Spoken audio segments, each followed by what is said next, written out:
Hi friends, నేను మీ దేవిని. Please subscribe my channel. Ramana Maharshi చెప్పిన ఒక విషయాన్ని తెలుసుకుందాం.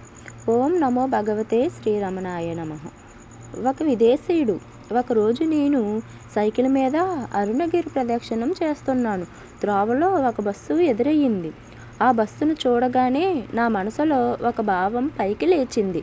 ఆత్మజ్ఞానం చేస్తూ ఆ బస్సు క్రింద పడి ఆత్మహత్య చేసుకుంటే తప్పకుండా మోక్షం వస్తుంది కదా. ఈ ఆలోచన గురించి తర్వాత మహర్షితో చెప్పాను. మహర్షి, అది ఏమీ పని చేయదు. క్రింద పడి పడుతుండగానే ఒక అగుతమ భయము కలిగి ఏవో భావములు మనసులో నుండి పైకి లేస్తాయి. అందువల్ల ఆ భావాలను అనుసరించి మరొక దేహం ధరించవలసి ఉంటుంది. అటువంటి పనులు చేయకుండా మనసును నిగ్రహిస్తే చాలదా? ఆత్మహత్య ఎందుకు అని చెప్పారు రమణ మహర్షి.